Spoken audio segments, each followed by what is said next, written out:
We will defeat radical Islamic terrorism, just as we have defeated every threat we've faced at every age and before. Donald Trump staying on teleprompter and on message, outlining a three-pronged plan to destroy ISIS. If I become president, the era of nation building will be brought to a very swift and decisive end. Trump promising to work with any country to fight terrorism and backing down from his previous plan to back away from NATO. Since my comments, they have changed their policy and now have a new division focused on terror threats. Very good. Very, very good. I also believe that we could find common ground with Russia in the fight against ISIS. Wouldn't that be a good thing? The second prong, taking immigration screening to the extreme. In the Cold War, we had an ideological screening test. The time is overdue to develop a new screening test for the threats we face today.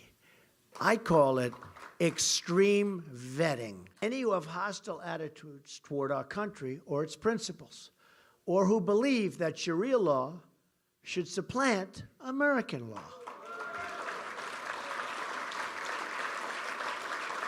Those who do not believe in our Constitution or who support bigotry and hatred will not be admitted. And third, Trump plans to fight ISIS ideologically.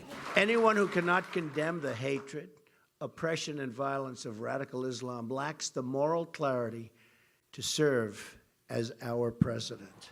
Trump used his speech to attack the policies of the Obama administration and the fitness of his opponent, Hillary Clinton. She also lacks the mental and physical stamina to take on ISIS and all of the many adversaries we face. The focused national security speech coming on the heels of weeks of largely self-inflicted damage.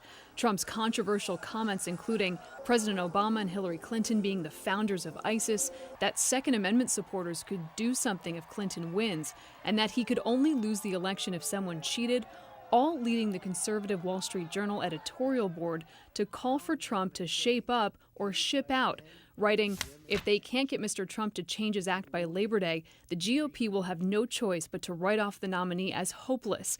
As for Mr. Trump, he needs to stop blaming everyone else and decide if he wants to behave like someone who wants to be president or turn the nomination over to Mike Pence.